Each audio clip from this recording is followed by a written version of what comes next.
The year was 2347, and humanity had been part of the Galactic Council for almost 200 years. In all that time, humans had built a reputation as peaceful beings. They were known as good diplomats who always wanted to talk first and fight never. They helped other species when they could. They shared their food and medicine with those who needed it. They sent teachers to worlds that asked for help. Many alien species saw this kindness and thought it meant humans were weak. They thought humans were afraid to fight. They were very wrong about this. Admiral Daniel Cooper was a tall man with gray hair and tired eyes. He had served in the human fleet for 35 years. In all that time, he had never fired a weapon in anger. He had always believed that talking was better than fighting. But on this cold morning, standing on the bridge of his starship called the Endurance, he felt something change inside him. He was reading a report about the latest attack by a species called the.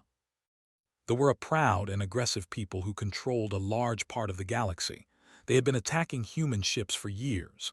This time they had attacked a passenger ship called the Morning Star. The ship had been carrying families to a new colony world. There were mothers and fathers on that ship. There were children. There were old people who just wanted to see a new world before they died. They had killed them all. 812 people were dead. The youngest victim was a baby girl who was only 4 months old. Daniel read the names of the dead one by one. He made himself do this because he believed someone should remember them. When he finished, his hands were shaking, not from fear, from something else, something he had not felt in a very long time. Commander Lisa Morgan walked up to him. She was his second in command and his friend. Her face was pale and her eyes were red. She had been crying, but she would never admit it. She handed him another report. "The council rejected our request again," she said. Her voice was flat and empty. "The ambassador told them it was all a mistake. He said the Morning Star was in restricted space. He said the attack was an accident." Daniel did not say anything for a long moment. He just looked at the report in his hands. This was the 17th time they had attacked human civilians. This was the 17th time humanity had asked the council for help. And this was the 17th time the council had done nothing. "Get me Secretary Hayes," Daniel said quietly. "Use the secure channel." Back on Earth, Secretary of Defense Hayes was already in a meeting. The room was deep underground in a place that most people did not know existed. President Shaw sat at the head of a long table. She was a small woman with short brown hair and sharp eyes. She had spent her whole life working for peace. She had written books about diplomacy. She had won awards for her work bringing different groups together. But right now, looking at pictures of the destroyed Morning Star, her face showed no softness at all. Around the table sat generals and admirals and diplomats. All of them were silent. All of them were looking at the same pictures, the wreckage of the ship, the bodies floating in space, the rescue teams who had arrived too late to save anyone. "How many times?" President Shaw asked. Her voice was quiet, but everyone heard her clearly. "How many times have we asked for peace? How many times have we turned away from violence?" Admiral Greg Porter was an old soldier who had served under 3 presidents. He pulled up some numbers on his screen. 17 major attacks in 30 years, Madam President, over 6,000 civilian deaths. We have filed 43 formal complaints with the Council. We have requested mediation 12 times. We have offered to negotiate directly with the 8 times. Every single time, we were ignored or rejected. President Shaw nodded slowly.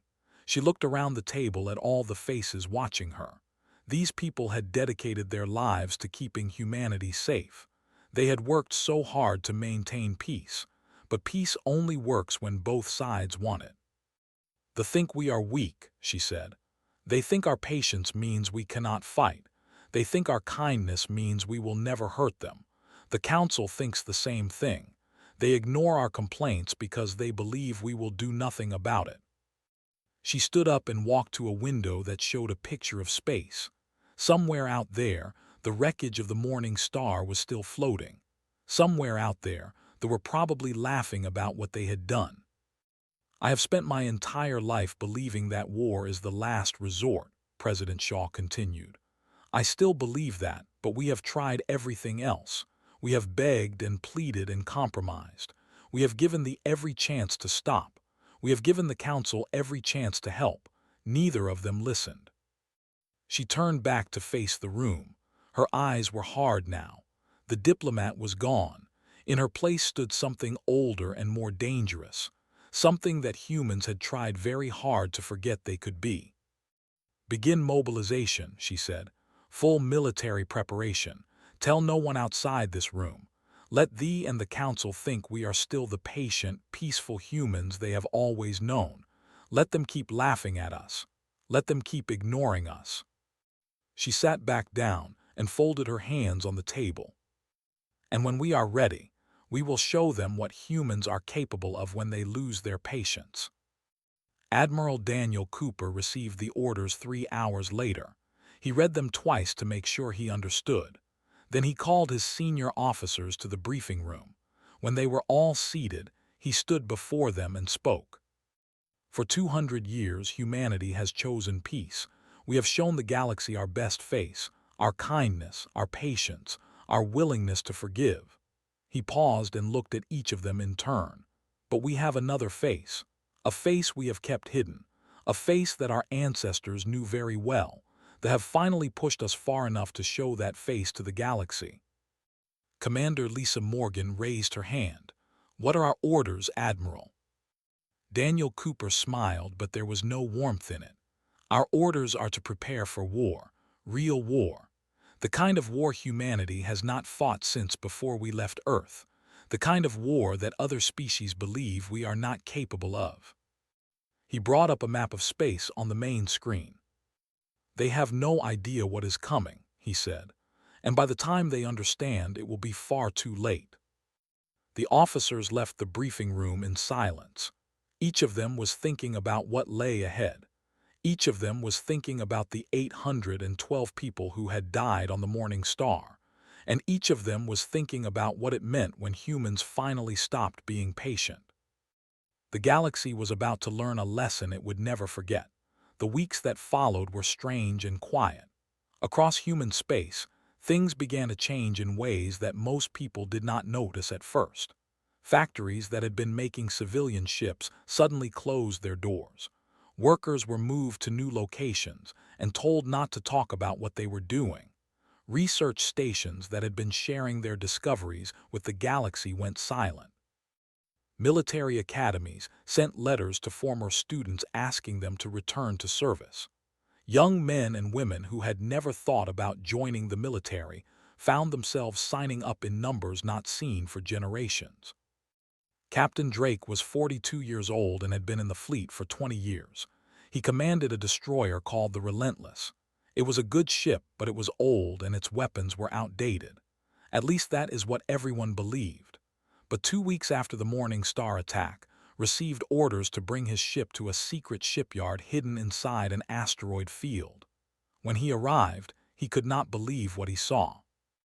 There were over 100 ships there, all of them being upgraded with technology he had never seen before. Weapons that could cut through any shield. Engines that could make a ship move faster than anything they had. Armor that could take hits that would destroy normal vessels. A technician came aboard to explain the upgrades to and his crew. She was a young woman named Amy who spoke very quickly and seemed excited about everything. We have been working on this technology for decades, Amy explained as she showed them the new weapon systems. We just never told anyone about it. The Council thinks human ships are weak and slow. They think our weapons are barely better than what we had when we first joined them. They have no idea that we have been improving in secret this whole time. Looked at the weapon controls and shook his head in wonder. Why did we hide this? Why not show the Council what we could do? Amy stopped smiling for a moment. Because we hoped we would never need to use it. Our leaders wanted peace. They thought if we showed our real power, other species would fear us. They thought fear would lead to more violence, not less. So we kept it hidden and hoped that kindness would be enough. She looked out the window at all the other ships being upgraded. But kindness was not enough. The proved that, so now we stop hiding. Across human space, the same scene was happening over and over. Ships were upgraded, soldiers were trained, weapons were tested. All of it happened in secret. All of it happened in silence. They had no idea. The council had no idea. They all thought humans were still the same peaceful beings they had always been. Ambassador Fletcher was a friendly man who liked to smile and tell jokes.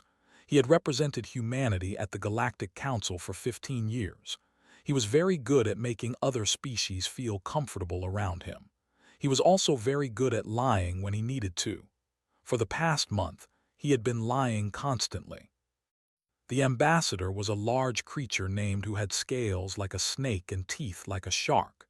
He was rude and aggressive, and he enjoyed making fun of humans at council meetings. One day, approached in the hallway outside the council chamber. "I hear your military is doing something unusual," said.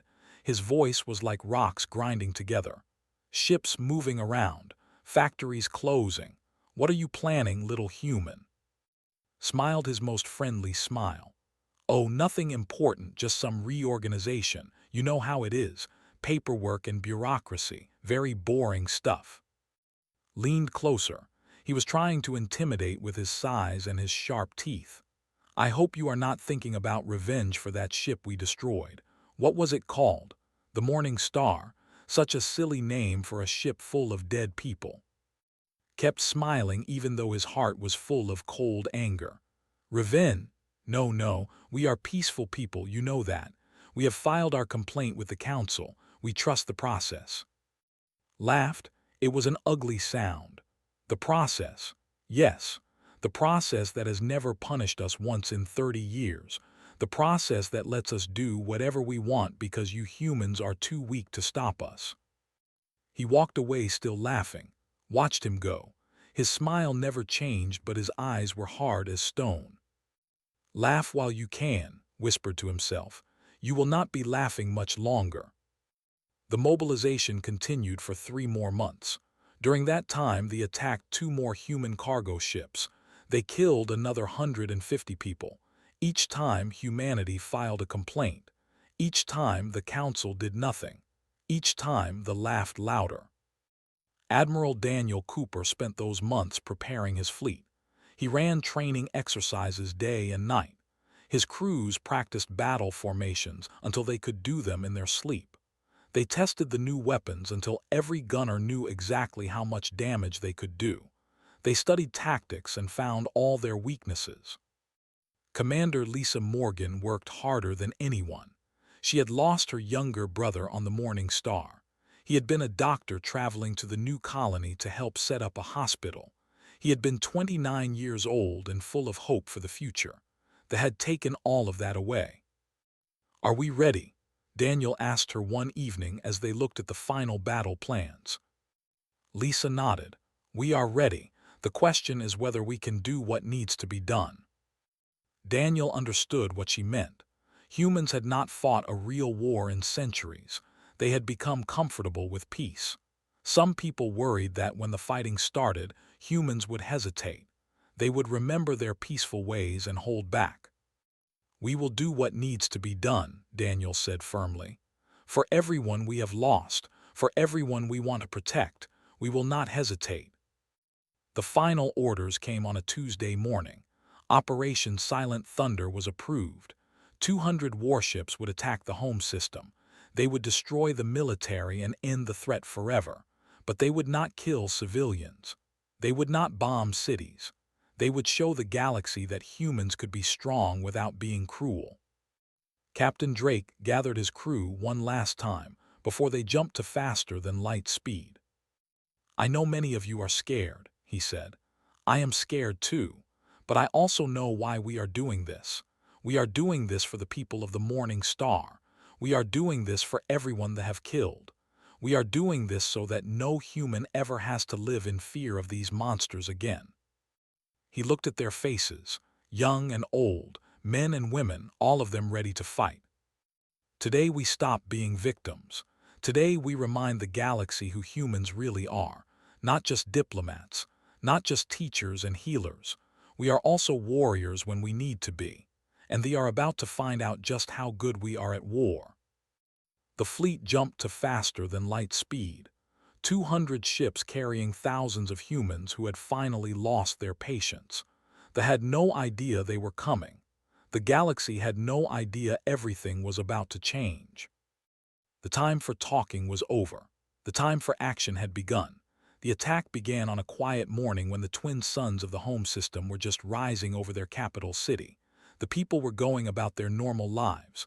Workers were traveling to their jobs. Children were going to their schools. Soldiers were eating breakfast in their bases, confident that no enemy would ever dare to attack them at home. They had ruled their part of space for over 1,000 years. They had conquered dozens of weaker species. They had never lost a war. They believed they were invincible. They were wrong. 200 human warships dropped out of faster-than-light travel at exactly the same moment. They appeared in a perfect circle around the planet, positioned so precisely that it seemed impossible. No fleet had ever managed such coordination before.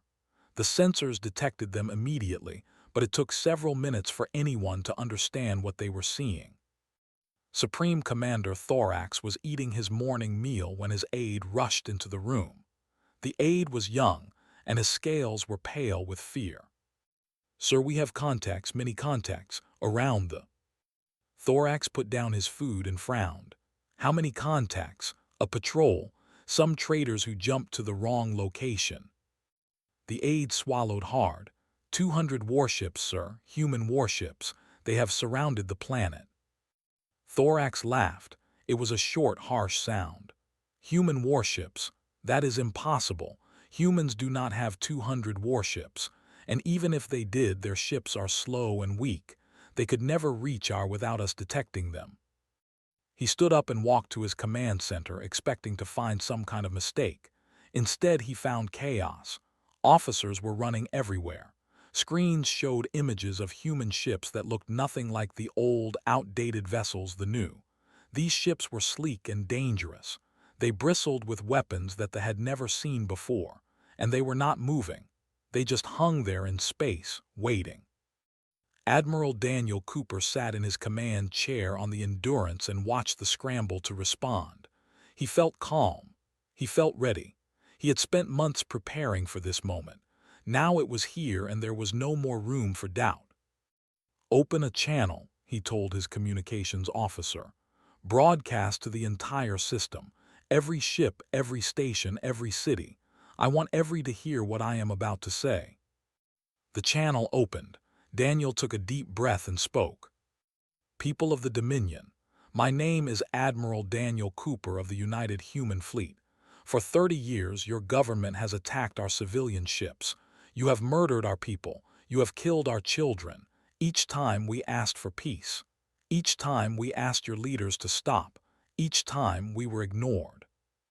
He paused to let the words sink in. "Your leaders believed that our patience meant we were weak. They believed that our kindness meant we could not fight. They were wrong. We can fight. We chose not to because we believed peace was better than war, but you gave us no choice. You kept killing our people. You kept laughing at our pain.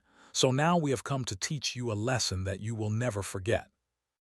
On the surface of Prime, millions of watched the broadcast.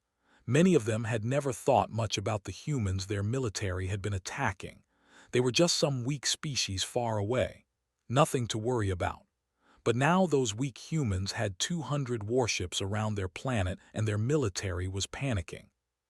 Supreme Commander Thorax ordered his fleet to engage. 80 battleships rose from their bases and moved to attack the human formation. These were the pride of the military. Each one was massive and covered with weapons. Each one had crews who had trained for years. The commanders believed they would crush the human ships easily. The battle lasted 11 minutes. The human weapons tore through shields like they were made of paper. The new targeting systems hit their marks with perfect accuracy. The upgraded engines let human ships dodge and weave in ways that seemed impossible. Within the first 3 minutes, 20 battleships were destroyed. Within 6 minutes, 40 more were gone. The remaining ships tried to retreat, but the humans were faster. They surrounded each retreating vessel and destroyed it before it could escape. Captain Drake flew his ship through the wreckage, barely believing what he was seeing. His crew had trained hard, but none of them had expected it to be this easy. They had been so confident, so arrogant. Now their greatest ships were nothing but burning debris. "All enemy warships destroyed," reported Lieutenant Amy. "Our casualties are 4 ships damaged, 0 lost. Admiral Cooper is giving orders for the next phase." The next phase was the destruction of every military base and weapon platform in the system. This took longer because the humans were very careful. They only targeted military facilities. They did not touch civilian areas. They did not bomb cities or destroy power plants or poison water supplies. They could have done all of those things. Other species would have done all of those things, but humans were not other species. Commander Lisa Morgan led the strike team that destroyed the main military headquarters. As her weapons turned the building to dust, she thought about her brother. She thought about how scared he must have been in his final moments on the Morning Star. She thought about all the other people who had died because the believed humans would never fight back. "This is for you," she whispered. "This is for all of them." By midday it was over. The military no longer existed. Their entire fleet was gone. Their bases were rubble. Their weapons were destroyed, and not a single civilian had been harmed. Admiral Daniel Cooper broadcast one final message. "Your military is gone. Your ability to wage war is ended, but your cities still stand. Your people still live. We could have destroyed everything. We could have killed millions, but that is not who we are. We came here to stop you from hurting anyone else, not to commit the same crimes you committed against us." He leaned forward, his voice becoming harder. "This is your only warning. If they ever attack human ships again, we will return. And next time we will not be so merciful. Next time we will destroy everything. Your cities, your history, your entire species. There will be no third chance. Remember what you saw today. Remember what we could have done but chose not to do. And remember that we can change our minds at any moment." The broadcast ended. The human fleet remained in position for 6 more hours, making sure everyone understood that this was not a dream. Then, as quickly as they had arrived, they jumped back to faster than light speed and disappeared. Supreme Commander Thorax stood in the ruins of his command center and tried to understand what had just happened. In one morning, everything he believed about humans had been proven wrong. They were not weak. They were not cowards. They were something far more dangerous than he had ever imagined. They were patient predators who had finally decided to hunt. News of the attack spread across the galaxy like wildfire. Within hours, every species in the Galactic Council knew what had happened. The details were hard to believe. 200 human ships had appeared from nowhere. They had destroyed the entire military in less than a day. They had done it without losing a single vessel, and then they had left without harming any civilians. The council chamber was in chaos when Ambassador Fletcher arrived for the emergency meeting. Representatives from 40 different species were shouting at each other. Some were angry, some were scared, some were both. The delegate, a thin creature with 4 arms and bulging eyes, was the first to confront. "You deceived us," they said, pointing all 4 fingers at the human ambassador. "You pretended to be peaceful while building a secret military. You lied to the entire council." Remained calm. He had expected this reaction. He walked slowly to his seat and sat down before answering. "We did not lie about wanting peace. We truly wanted peace. We still want peace. Everything we did for 200 years was genuine.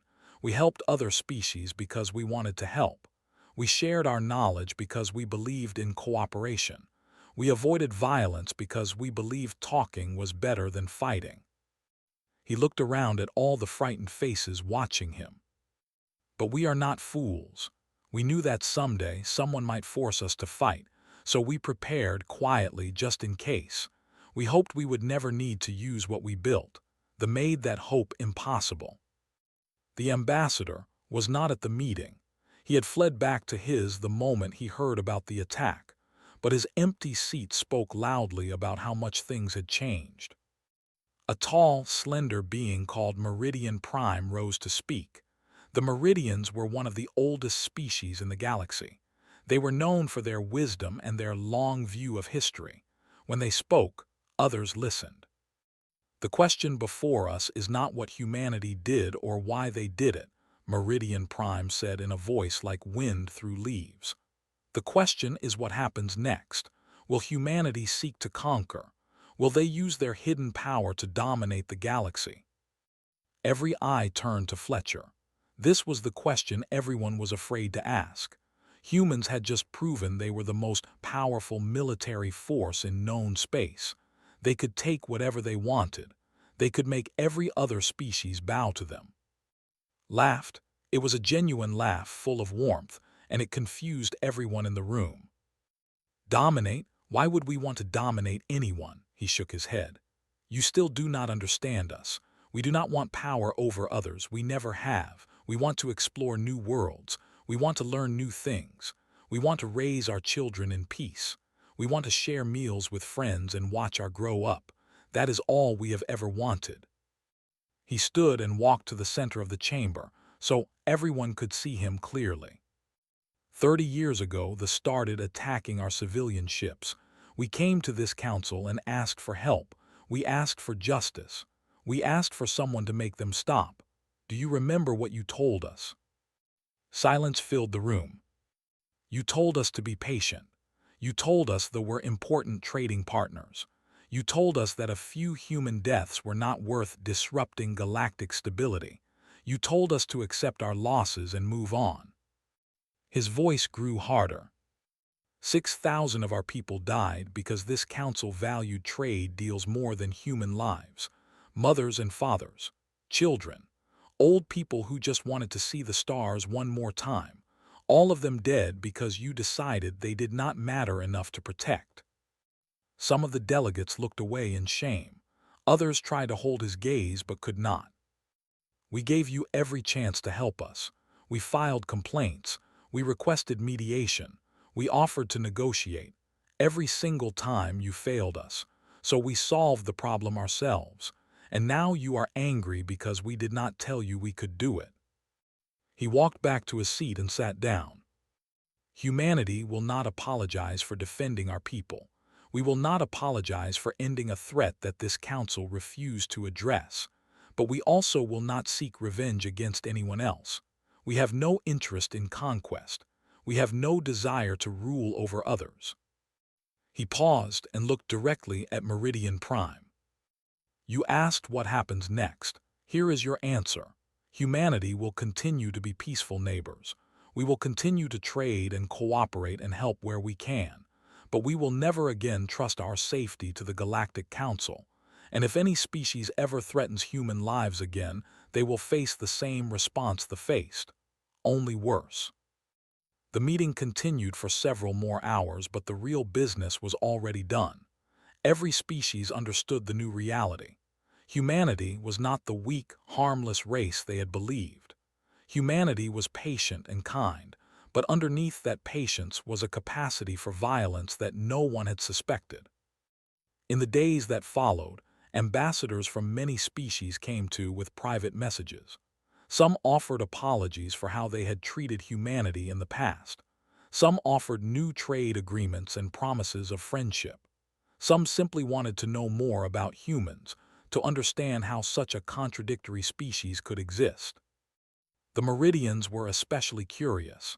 Their scholars began studying human history in great detail. They read about human wars and human peace movements. They studied human art and music and literature.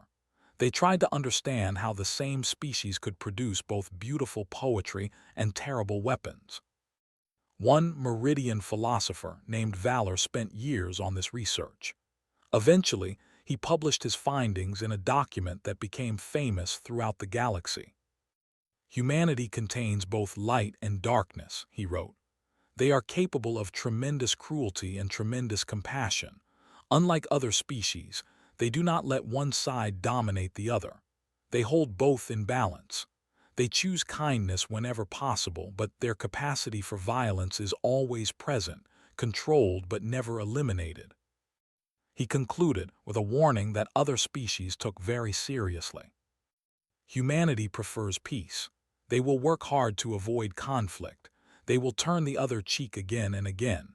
But their patience has limits. When those limits are reached, they become something terrible, something unstoppable.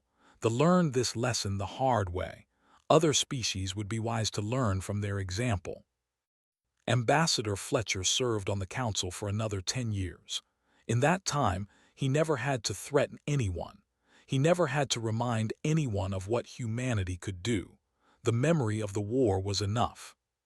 Humanity had finally earned the respect they had always deserved, not through conquest, not through fear, but through demonstrating that their kindness was a choice and that they could make a different choice if pushed far enough. It was a lesson the galaxy would never forget. 5 years passed after the war that changed everything. The galaxy settled into a new normal. Species that had once ignored humanity now treated them with careful respect. Trade agreements were renegotiated. Diplomatic relationships were rebuilt. And slowly life went on. The Dominion still existed, but it was nothing like it had been before. Their military was limited to a small defense force that could barely protect their own system. Their government had been reformed under human supervision, not as conquerors, but as reluctant guardians making sure they could never threaten anyone again. Many hated the humans for what they had done, but many others quietly admitted that their leaders had brought disaster upon themselves. Captain Lisa Morgan now commanded the starship Endurance. She had taken over after Admiral Daniel Cooper retired. He had given his whole life to the military and decided he wanted to spend his remaining years on a quiet farm on Earth. Lisa understood. War changed people, even a war that needed to be fought. She stood on the bridge of her ship, watching a cargo vessel pass through their patrol sector. The vessel was traveling from to a trading station. 5 years ago, a scene like this would have been impossible. Ships had only left their space to raid and attack. Now they traveled peacefully, carrying goods instead of weapons. Her first officer, Lieutenant Tyler, stood beside her. He was young and had never known a time when humans were not respected throughout the galaxy. "It is strange to think about," Tyler said, watching the ship disappear into the distance. "My teachers told me stories about the old days, when other species laughed at us, when the council ignored our complaints. It seems so hard to believe now." Lisa nodded slowly.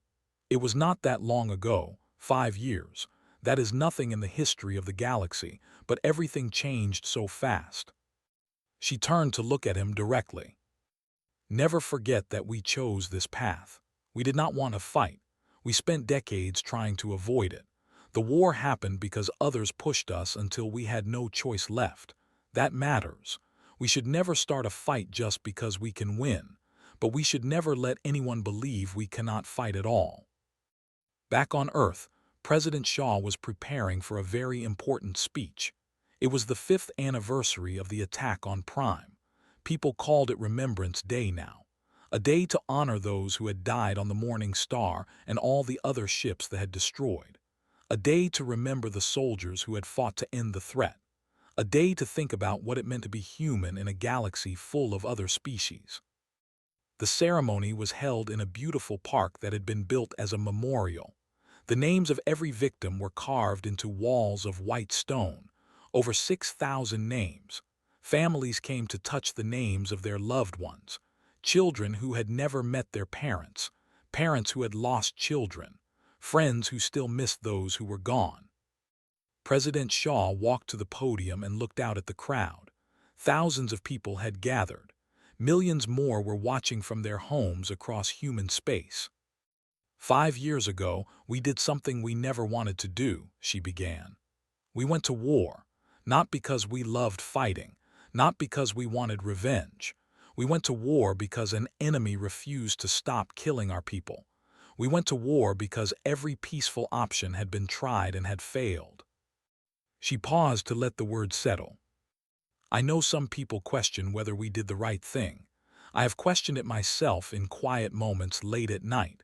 War is terrible, even a war that must be fought. People die. Families are broken. Wounds are created that never fully heal. She looked at the memorial walls, at all those names carved in stone. But then I come here. I read these names. I think about the mothers and fathers who never came home, the children who never got to grow up, the dreams that were destroyed by weapons, and I know in my heart that we had no other choice. Her voice grew stronger. We did not seek war. We spent decades trying to avoid it. We begged and pleaded and compromised. We gave the every chance to change. We gave the council every chance to help. Neither of them listened, so we did what we had to do.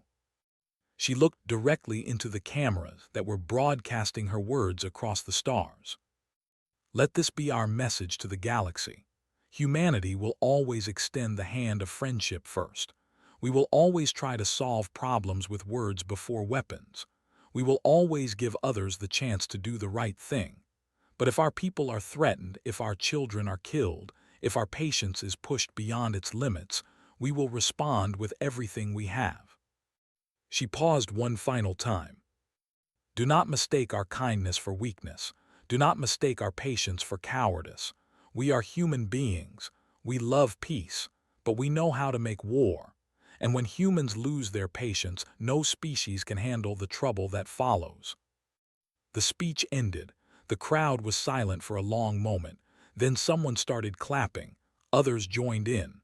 Soon the entire park was filled with applause. In the years that followed, humanity continued to grow and explore. They built new colonies on distant worlds. They made new friends among species who appreciated their kindness and respected their strength. They helped rebuild the society, turning former enemies into something like partners. The Galactic Council never forgot what happened. When disputes arose between species, council members often looked to humanity for guidance. Not because humans were the strongest or the scariest, but because they had proven that strength and kindness could exist together. Admiral Daniel Cooper spent his final years on his farm, growing vegetables and watching sunsets. Sometimes reporters came to ask him about the war. He always gave the same answer. We did what we had to do. I wish we had never needed to do it, but sometimes there is no other way. Commander Lisa Morgan eventually became an admiral herself. She trained a new generation of officers who understood that their job was to protect, not to conquer. She told them stories about the old days, when humanity was new to the stars and had to prove themselves worthy of respect. And the galaxy remembered. Whenever a species thought about threatening human ships or human colonies, they remembered the 200 ships that had appeared from nowhere. They remembered the fleet that had been destroyed in 11 minutes. They remembered the warning that had been broadcast across the stars. When humans lose their patience, no species can handle the trouble. It was a lesson that kept the peace for generations, not through fear alone, but through understanding. Humanity was kind. Humanity was patient. Humanity was good. But humanity was not to be pushed too far. And that made all the difference.